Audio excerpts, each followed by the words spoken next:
Boa noite, sejam todos muito bem-vindos a mais uma live do Núcleo Espírita Alta de Souza, os voluntários, os frequentadores, aqueles que estão aqui acompanhando o estudo. Hoje nós iremos fazer o estudo da Gênese e as predições segundo o Espiritismo. Está no capítulo 17, dos itens 33 a 34. Mas antes vamos fazer a nossa prece, elevar os nossos pensamentos. Quem desejar pode fechar os olhos para melhor se concentrar.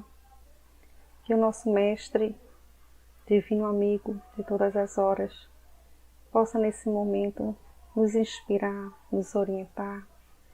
Que todos aqueles que estejam nesse momento, ou mais na frente, que possam ver esse estudo, possam receber as bênçãos das mãos compassivas de Jesus.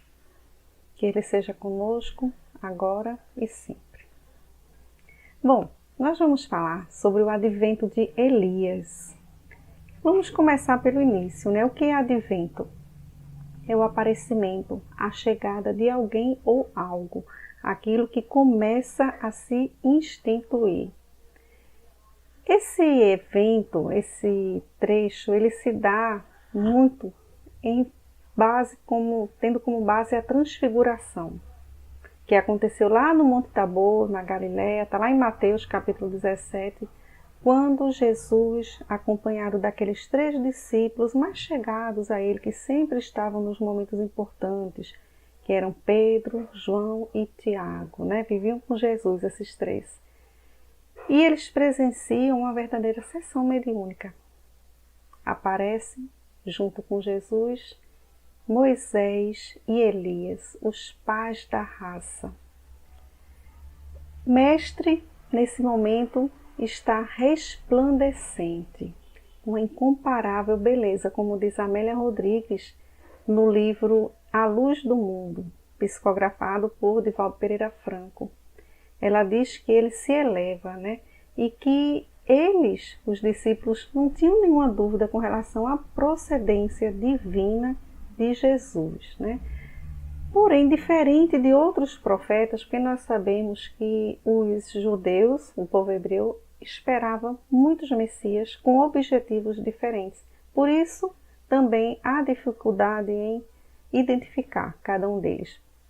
Então, eles estavam acostumados com profetas coléricos, muito enérgicos, né? Usavam as palavras duras, usavam de ameaças, premonições, tinham um olhar injetado. Mas Jesus, ao contrário, era dócil. Falava com singeleza, com simplicidade, todos o compreendiam suas palavras dentro de suas limitações, né? Então ele ensinava o amor como uma solução única para os problemas mais graves da humanidade, mesmo sendo, ao mesmo tempo, perseguido. Independente disso, ele seguiu incólume, amando, independente de ser amado ou odiado, e servindo sempre, para testemunhar o objetivo de sua vinda na Terra. Então aquela cena ali no Monte Tabor deixa os discípulos deslumbrados. Amélia Rodrigues fala que eles chegam a estremecer a carne do impacto que sente, né, ao ver aqueles 3 ali. E aí eles descem dizendo ouvir uma música no ar, né? E Jesus de repente diz o seguinte para eles: não digais nada a ninguém do que acabais de presenciar, até que eu haja partido e ressurja dentre os mortos, né? Não era a primeira vez que Jesus falava do holocausto que ia sofrer, de sua partida. Várias vezes ele mencionou.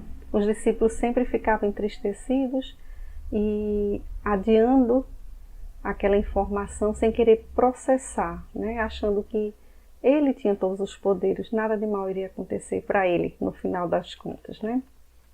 Bom, então Jesus, o Simão Pedro, ele diz o seguinte: Rabi, não será necessário que venha primeiro Elias, conforme ensinam os escribas, para que depois venha o Messias? Ué, como como Jesus já era o Messias se Elias não tinha vindo ainda? Elias era um espírito, no caso, um profeta imprescindível na história deles, dos hebreus, né? O Elias, lá no Antigo Testamento, ele já anunciava o Messias libertador. O que eles interpretavam, né, que para o povo de Israel seria aquele Messias que era superior às outras raças, queria submeter os povos, né? E o interessante é que o Elias também tinha previsto a sua própria vinda. Ele falava disso, né, que viria como se fosse um embaixador de Deus. Então, esperava-se que Elias chegasse há muito tempo, durante todo aquele tempo de escravidão do povo hebreu, né? E Elias não retornava. Observem que Elias aí é um ponto de ligação na história. Era um fator que iria identificar o Messias. Quando Elias viesse, o Messias viria logo depois, né? E todos recordavam muito daquelas histórias dos adoradores de Baal, né? 450 foram degolados, mortos. A história fala de 800, mas a Bíblia fala de 450, e mais de 400 eram profetas de Aserá, ali no rio Quizon, que ficou banhado de sangue, né? Porque eles estavam sendo sacrificados por Elias por não aceitarem o Deus único, ou seja, uma imposição, né, na cabeça dele para o bem, mas era uma imposição e uma violência, né? Então Elias era esse ponto de partida e essa referência, né, para a chegada do Mestre. E continuando a conversa, Jesus responde a Pedro, sim, né? Pedro tinha perguntado se não era preciso que Elias viesse antes. Jesus diz para Pedro, sim, o Elias que havia de vir já veio, mas não reconheceram, fazendo-o experimentar tudo quanto quiseram. Assim também padecerá o Filho do Homem. Mais uma vez ele afirma, né? E os discípulos, eles não entendiam esse precursor, né? Por que que ele já não tinha convocado o povo às armas para tomar o poder, né? Achavam esquisito ali, estavam acostumados com essa violência. E aí Jesus diz o seguinte, é este que está aí. E eles compreenderam que se falava de João Batista, né? E João, nesse momento, nessa passagem, já tinha sido morto por Herodes. Já tinha sido degolado, né? E aí observem o tempo, né? A questão do tempo para que uma obra se firme, né? Encarnações, a questão das reencarnações, para a gente às vezes resolver uma questão de ajuste com a justiça divina, né? O profeta Elias, que havia assassinado mais de 850 sacerdotes, iria ser degolado agora na personalidade de João Batista. Bom, isso já era anunciado desde Isaías. Isaías foi aquele profeta que mais anunciou a vida do Cristo. Ele dizia o seguinte, a voz que clama no deserto, né, era um sinal, quando escutassem essa voz clamando no deserto. Também, volta para dentro, arrependei-vos que o reino de Deus está próximo. Então, arrepender tinha esse sentido para o hebreu, no hebraico, de voltar para dentro. Logo, o arrepender não era só você dizer algumas palavras com relação a algo que tinha acontecido. Era realmente fazer uma autoanálise, um autoconhecimento para poder gerar as mudanças, né? E também o profeta Malaquias diz o seguinte, eis que eu vos enviarei o profeta Elias, antes que venha o grande dia do Senhor. Malaquias também anuncia que Elias viria. Os judeus, eles eram reencarnacionistas, digamos assim. Só que eles entendiam mais como se fosse uma ressurreição. A gente entende que ressurreição é muito mais próximo do que aconteceu com Lázaro. Quando ele, após 3 dias, Jesus, usando de seu magnetismo, da sua ciência, do seu poder de manipulação de fluidos, faz com que Lázaro volte à vida, né? Mas nós sabemos que para os judeus era uma ressurreição, essa reencarnação que é para a gente, que é num outro corpo, o espírito no outro corpo. Então eles esperavam o Elias igual ao Elias que tinha sido no passado, né? Então os discípulos lembram dele bradando no deserto contra o crime. Começam a lembrar dessa cena realmente. O João Batista, ali por aquelas estradas que ele percorria, é dito que ele era dotado de um magnetismo pessoal, que as pessoas paravam para escutar ele. Tanta convicção que tinha, né? Tanta força que tinha nesse espírito, uma lealdade, a missão, né? Que ele tinha que cumprir. Então ele não só recriminava o crime, mas ele também proclamava a chegada de Jesus, né? Ele dizia: arrependei-vos, que o reino de Deus está próximo. Observem que o reino de Deus é a mensagem central de Jesus no seu messianato. Vejam como estava completamente ligada, conectada com o que João o Batista anunciava. Eu estou dizendo João o Batista para não confundir com João Evangelista, aquele mais novinho que era discípulo de Jesus, né, que recostava a cabeça em Jesus. E aí João dizia o seguinte, que não era digno de sacudir o pó das sandálias de Jesus, né? Então os discípulos perguntaram: por que, pois, dizem os escribas, ser preciso que antes venha Elias? E aí Jesus diz: é certo que Elias tem de vir. Um futuro, Elias tem de vir. E que restabelecerá, continua no futuro, todas as coisas. Mas eu vos declaro que Elias já veio e eles não reconheceram. Antes o trataram como lhes aprouve. É assim que farão morrer o Filho do Homem. Novamente Jesus fala do holocausto que vai passar.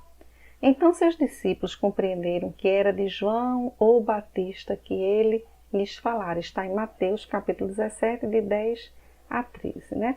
Então a gente vai observar o seguinte, que Jesus fala de um Elias que virá e de um Elias que já veio. Isso dá uma interpretação em muitos exegetas, que são aqueles esclarecedores dos textos bíblicos, interpretadores, digamos assim, de que o João Batista é o Espírito de verdade. Porque Jesus, nesse momento que acontece isso, ele já tinha sido morto. Ele já tinha desencarnado. Então ele virá, é certo que ele, porque Jesus usa o mesmo nome, Elias, para João. Ele virá e ele já veio, né? Usa os dois tempos. Mas não há nenhuma base comprovada cientificamente e de fontes fidedignas que suportem isso. É uma dedução de alguns exegetas, né? Então Jesus vai enviar um outro Consolador, tá? Em João 14, aí coincide com esse Elias que virá restabelecer todas as coisas. João diz que ele ensinará coisas novas, mas também que relembrará o que já foi dito, né? O que a gente não estava em condições de entender. Bom, em Mateus 11, de 11 a 12, com toda certeza vos afirmo, entre os nascidos de mulher não se levantou ninguém maior do que João o Batista. Essa é uma fala de Jesus, porque João realmente é um espírito que vem com essa autoridade e que foi fiel e leal, né, para que cumprisse sua missão. E quando diz entre os nascidos de mulher, ou seja, os encarnados, os que estão vivos, né, na existência, na carne, não se levantou ninguém maior do que João, ou seja, não nasceu. Levantar é nascer, ressuscitar, para os judeus naquela época, né? E o interessante é que Jesus completa com: entretanto, o menor no reino dos céus é o maior do que ele. Então nós podemos ter uma noção da disparidade em termos de evolução espiritual e mesmo um espírito desse porte, dessa grandeza, que vem com essa missão conectada com Jesus, de ser o precursor, ainda ser o menor no reino dos céus, né? Ou de Deus, de acordo com cada evangelista gostava de falar, né? Então, Elias voltava como João Batista, no novo advento. Um novo advento agora de João Batista, né? E isso fica muito explícito mesmo nessa fala de Jesus.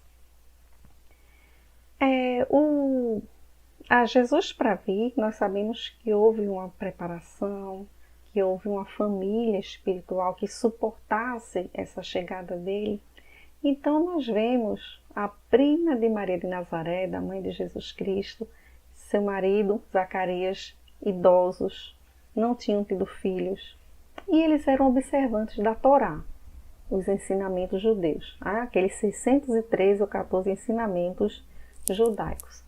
Então, ele sempre se perguntava, né, por que Deus o castigava, o Zacarias? Porque ele não tinha tido a honra de ter um varão, de dar continuidade. Ele observava as leis, ele cumpria, ele era sacerdote. Ele tinha o dia de escala dele no templo, que era uma preparação enorme, 7 dias antes, sem comer determinados alimentos. A túnica tinha que estar limpa. Não podia tocar, enquanto fosse ao templo em Jerusalém, não podiam tocar um cadáver, nem que fosse de animal, que estariam impuros, teriam que voltar para casa e refazer o ritual. Isso ia fazer com que perdesse o dia da escala deles. Isso significava perder mantimentos para dentro de casa, porque lá no templo os sacrifícios que eram aceitos de animais, se oferecia o sangue, então eles traziam a carne para casa, né? Então a pessoa perdia essa oportunidade. Bom, eles já eram idosos, mas certa feita, Zacarias é sorteado no templo para espargir o incenso no braseiro. E ele fica muito honrado, porque aquilo ali era uma tarefa especial, era uma honra, e ele nunca tinha sido sorteado. Então, os outros sacerdotes saíram do templo, que era o ritual, fazia parte, e ele vai lá fazer a oblação. O que é que acontece? Naquele dia especialmente, Zacarias faz uma oblação diferente. Ele sempre achava que Deus estava punindo e não entendia o motivo. Mas nesse dia, ele faz uma oblação resignado, entregando a Deus, compreendendo que havia um motivo maior, que provavelmente Deus estava querendo provar o casal em algo. E aí, de repente, quando ele olha à sua direita, ele vê uma figura resplandecente. O anjo Gabriel. Ele se assusta. Ele teme aquele anjo, né? Aquele espírito que aparece. E aí o anjo diz o seguinte: não temas, Zacarias, porque a tua súplica foi ouvida. E Isabel, ou Elizabeth, tua mulher, vai te dar um filho, ao qual porás o nome de João. Terás alegria e regozijo, e muitos se alegrarão com seu nascimento, pois ele será grande diante do Senhor, que viria. Não beberá vinho nem bebida, converterá muitos dos filhos de Israel ao Senhor, ou seja, ele iria batizar. Ele caminhará à sua frente, ou seja, ele está chegando antes do Cristo, foi alguns anos antes, com o espírito e o poder de Elias, ele diz claramente, a fim de converter os corações dos pais aos filhos e os rebeldes à prudência dos justos, para preparar ao Senhor um povo bem disposto. Mas aí o que é que acontece? Zacarias, como muitos de nós que frequentamos o nosso templo, nossa instituição religiosa, oscilamos na fé. Então Zacarias, que era muito dedicado, observante, ele, a esposa, vinha de uma linhagem de sacerdotes, duvida. Então o anjo diz o seguinte: eu sou Gabriel, assisto diante de Deus, e ficarás mudo até o dia em que isso acontecer, pois não creste em minhas palavras. E o Zacarias, que era esperado lá fora pelos outros sacerdotes, que já estavam achando estranho a demora, sai já sem voz, mudo. Isabel começa a barriga a crescer e o João Batista nasce, né? No dia em que João vai ser circuncisado, o que é que acontece? Perguntam qual o nome. Não existia na família ninguém com o nome João. Então eles acharam esquisito Isabel dizer que o nome dele era João. Não aceitaram, a mulher não tinha voz nenhuma e Zacarias estava mudo. Mas Zacarias toma a frente, pede um pergaminho e escreve: o nome dele é João.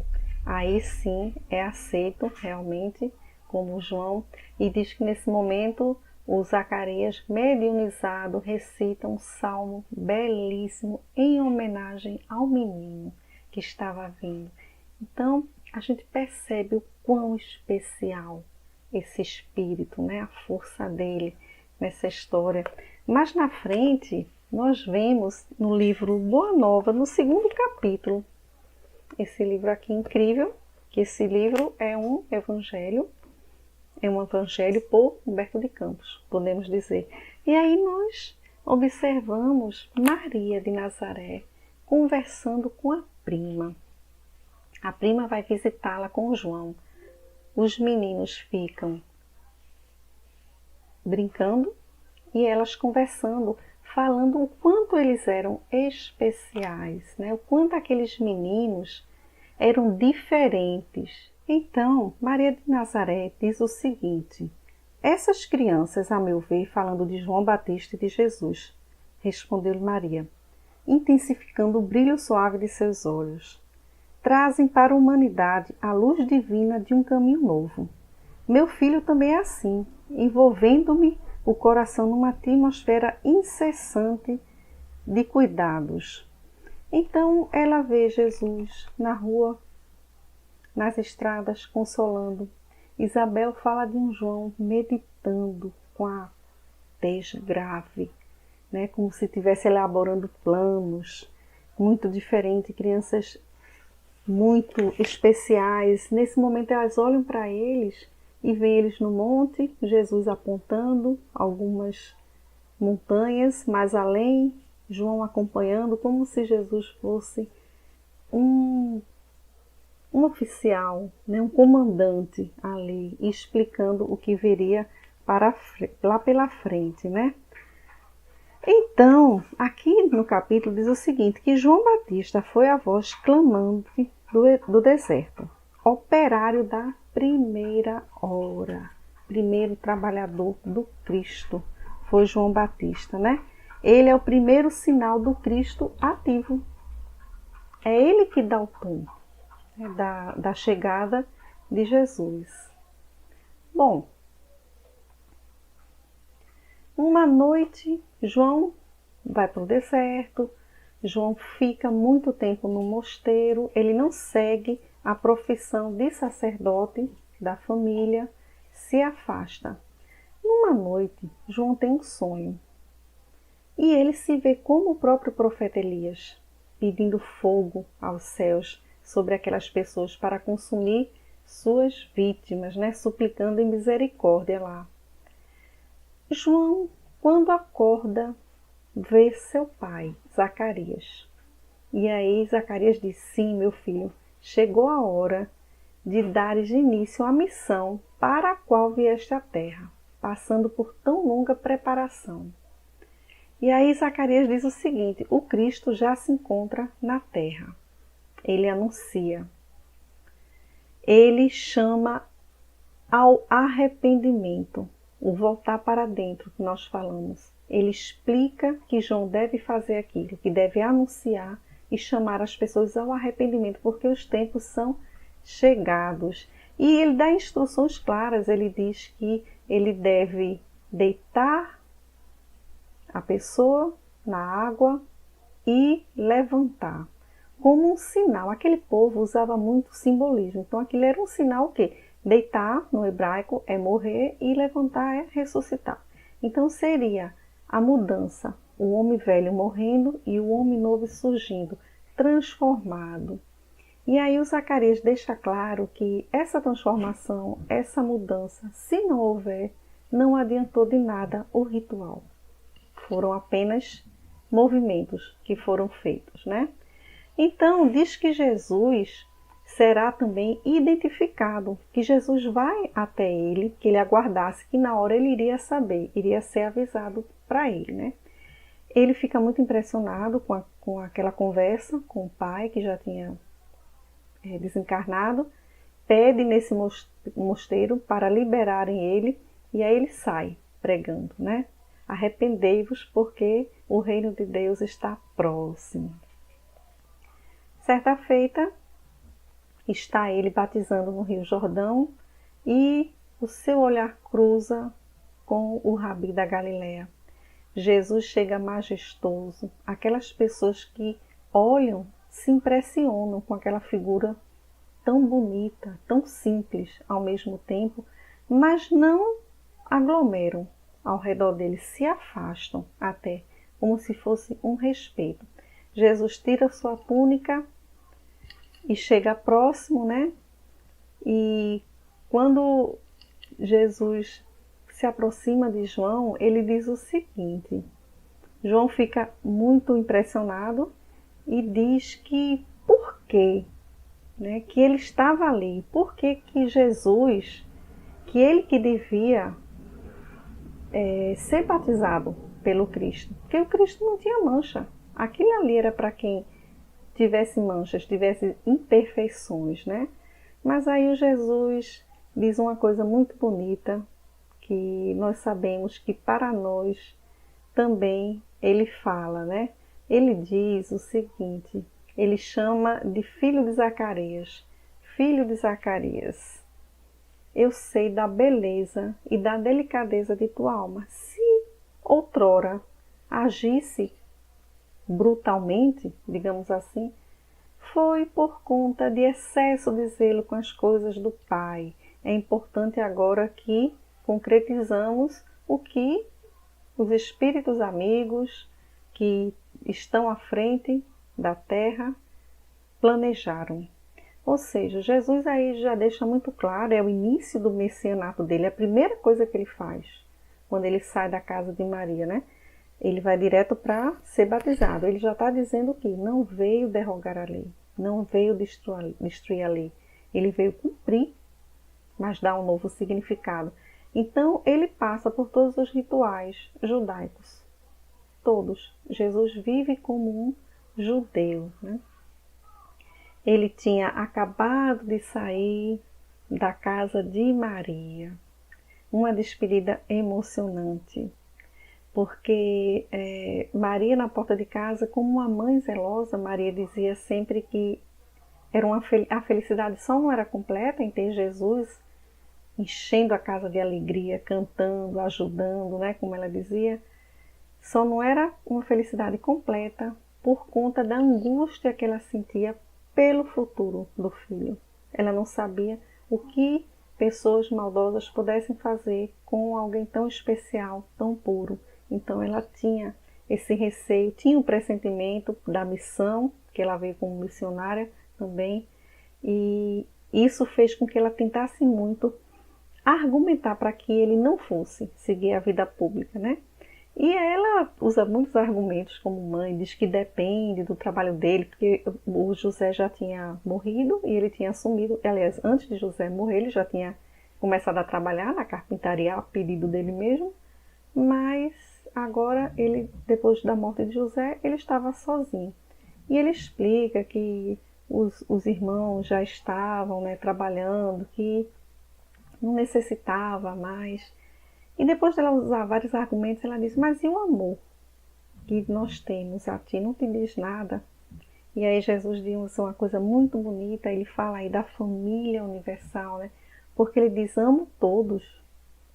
imensamente e sou muito grata ao Pai pela família que me deu, mas amo igualmente toda a humanidade e é necessário que eu vá cumprir o desejo do meu Pai que está nos céus e anunciar a boa nova, né? É uma parte muito bonita, realmente. E nisso sai Jesus, né?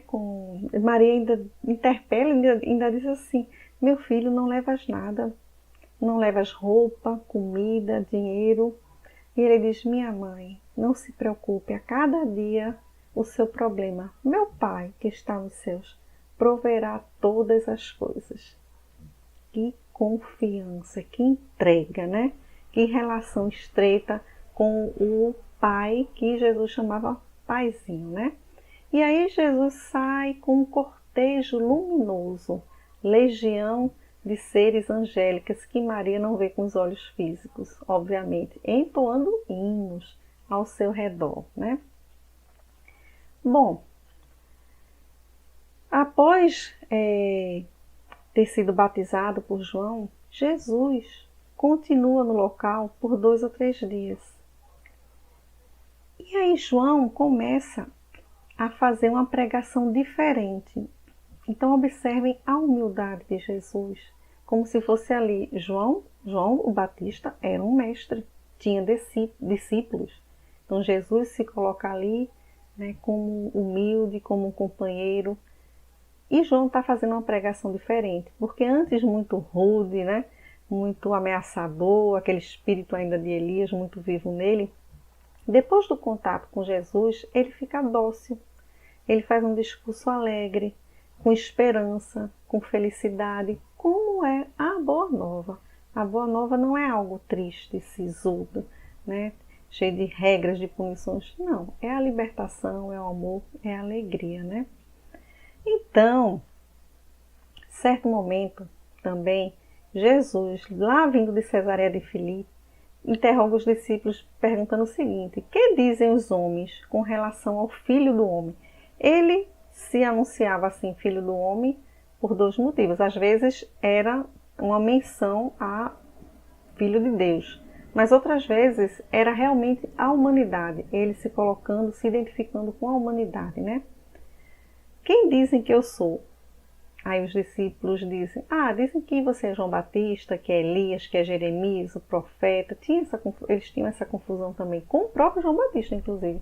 Às vezes confundiam Cristo com João Batista. Aí ele pergunta: e vós, que dizeis que eu sou? A Simão Pedro. E aí Simão diz: tu és o Cristo, o Filho do Deus vivo. E Jesus fala: bem-aventurado és, Simão, filho de Barjonas. Filho de Jonas, Bar quer dizer filho, né? Porque não foram a carne nem o sangue que revelou isso, mas meu Pai que está nos céus. Está lá em Mateus capítulo 16, né? 13 a 17, e em Marcos também. Então, nós vemos que a questão da ressurreição, por exemplo, naquela passagem com Nicodemos é confuso, porque o olhar, a compreensão naquela época deles era completamente materialista. Então, quando Jesus falava de reino de Deus, reino dos céus, eles imaginavam que era um reino que iria se estabelecer na terra, materialmente, que eles iam ter vida longa, ia passar mais anos nessa existência, né? Tinha um olhar material. E aí o Nicodemos pergunta o seguinte: como pode nascer um homem já velho? Pode tomar a entrar no ventre de sua mãe para nascer segunda vez? Em verdade digo-te, ninguém pode ver o reino de Deus se não nascer de novo. Mas o Nicodemos não compreende, né? E aí Jesus diz: em verdade digo-te, se um homem não renasce da água e do Espírito, não pode entrar no reino de Deus. O que é nascido da carne é carne, o que é nascido do Espírito é Espírito, né? O Espírito provém do Espírito, a carne da carne. Então aqui ele está querendo dizer o quê? Nascido da água e do Espírito. Naquela época, eles pensavam que tudo vinha da água, por conta da imensidão, né? De uma certa maneira por conta dos fluidos, né? Mas a água traz esse significado das coisas materiais. Então renasce da matéria, que é a carne, e do espírito. Precisa os dois juntos, né, para poder dar a vida. E aí, Jesus diz o seguinte, que não se espantasse com aquilo, né? Ele pergunta, como pode ser isso? Jesus fala, pois que és mestre Israel e ignoras essas coisas? Jesus aí critica justamente a visão material, né? Apesar do título de sacerdote e doutor da lei. Digo-te em verdade, que não dizemos senão o que sabemos e que não damos testemunho senão do que temos visto. Por que Jesus diz isso? Jesus estava promovendo curas, milagres, que nós sabemos no Espiritismo que os milagres são os fenômenos que ainda não conhecemos. Tudo que Jesus estava fazendo, como ele ainda não acreditava, como ele ainda fazia aquelas perguntas, né? Por isso que Jesus finaliza dizendo, mas se não me credes, quando vos falo das coisas da terra, como me crereis quando vos falo das coisas do céu? Então, por tudo que ele estava vendo, era o quê? Era para ele acreditar no Cristo. Ele já ter essa certeza, né? E fica muito clara essa questão da reencarnação, principalmente para nós, para Allan Kardec, no Pentateuco, porque é uma maneira muito explícita. Essa transfiguração que acontece no Monte Tabor, Jesus ali com Elias, com Moisés, é muito clara, né? Na passagem de Mateus, ele diz simplesmente assim, sem nenhum equívoco, ele mesmo é o Elias que há de vir. Né? Então não tem aí nenhuma figura de linguagem, nenhuma metáfora, não é uma parábola, é uma afirmação muito direta, né? Lá na questão 134 do Livro dos Espíritos, quando pergunta o que é a alma, aí a gente, para lembrar, né? A alma é aquele espírito encarnado, né? Que era a alma antes de se unir ao corpo. Sem o corpo, a alma era só espírito, né? As almas e os espíritos são, portanto, idênticos à mesma coisa? Pergunta Allan Kardec. Sim, as almas não são senão os espíritos. Antes de se unir ao corpo, a alma é um dos seres inteligentes que povoam o mundo invisível, os quais temporariamente revestem um invólucro carnal para se purificarem e esclarecerem. É o motivo da reencarnação. Para que nós estamos encarnados? Para nos ajustar com as leis divinas. Porque muitas das coisas que acontecem conosco, que nós não compreendemos, se não temos resposta nessa encarnação, é porque aconteceu em encarnações passadas. E o que seria Deus, já que Ele é justo e bom? O que poderíamos pensar de um Deus que deixa vir ao mundo uma criança já com alguma doença grave? Ou de alguém que, cometendo crimes, desencarna sem ter quitado seus débitos com a justiça divina? Não seria Deus. Então, a reencarnação é a própria justiça divina, quando ela dá a oportunidade de você continuar nas próximas encarnações o que você não conseguiu terminar. O que a gente não conseguiu em 80 anos, 90, 100, que agora é muito comum, né, vivermos até 100 anos de idade, não conseguimos resolver, não conseguimos nos libertar, não conseguimos nos ajustar, inclusive com as pessoas, nos perdoar o outro. Né? Então, a reencarnação é a prova da própria justiça de Deus. Sem ela, não seria possível nós evoluirmos através dos aprendizados. Né? Nós sabemos que quando nós sentimos da pele, é diferente. E aí, junto com isso, vem o véu do esquecimento, para que não tenhamos constrangimento perante os outros, né? Na convivência com desafetos de vidas passadas. Nós sabemos que João, o Batista, num determinado momento, na prisão, ele envia 2 de seus discípulos até Jesus. E para perguntar se Jesus era aquele Messias que eles estavam esperando. Vejam que interessante, o que estava mais conectado com a missão, mais alinhado, e era o precursor do Cristo, né? O véu do esquecimento que ele teve, né? E envia aqueles discípulos, envia os 2, né? Sempre Jesus também enviava 2, de 2. Envia, e Jesus, a resposta é muito clara nesse momento. Quando Jesus diz o seguinte, Jesus não diz, eu sou, que ele poderia, como ele disse para a mulher samaritana.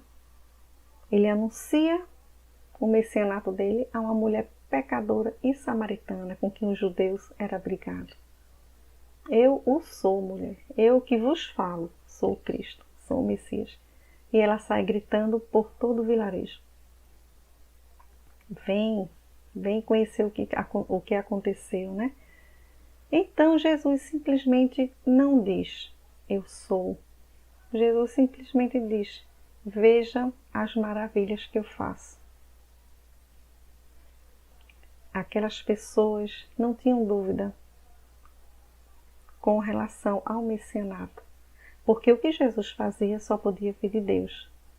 A questão era que tipo de Messias era Jesus? Que ele era o Filho de Deus? Era. Mas qual messianato que ele viria, né, promover na terra? E aí eles esperavam muito aquele Salvador de armas, né, de submeter os outros povos, de dominar, de fazer uma vingança pelos anos de escravidão que eles tiveram, né? Então, o advento de Elias fica para nós a reencarnação, mas a reencarnação como a esperança, a reencarnação como o perdão real. Porque às vezes perdoamos, mas não damos chance para as pessoas. E Deus nos perdoa o tempo todo, dando novas encarnações. Não só novas encarnações, novos momentos, novas situações, o tempo todo acontecendo para que possamos mudar o proceder naquelas novas oportunidades, né? Então, queridos, que possamos ter olhos de ver, como diz nessa passagem também, olhos de ver, a compreensão, né? Um transcender desse entendimento para as coisas espirituais. Porque Jesus sempre falava de coisas espirituais através das materiais, que possamos nos manter alinhados com esse entendimento e que dessa forma abreviemos o mais rápido possível, né? A nossa evolução, a nossa felicidade, a nossa paz do dever cumprido. Muito obrigada, fiquem com Deus, que a paz do Cristo seja conosco, agora e sempre.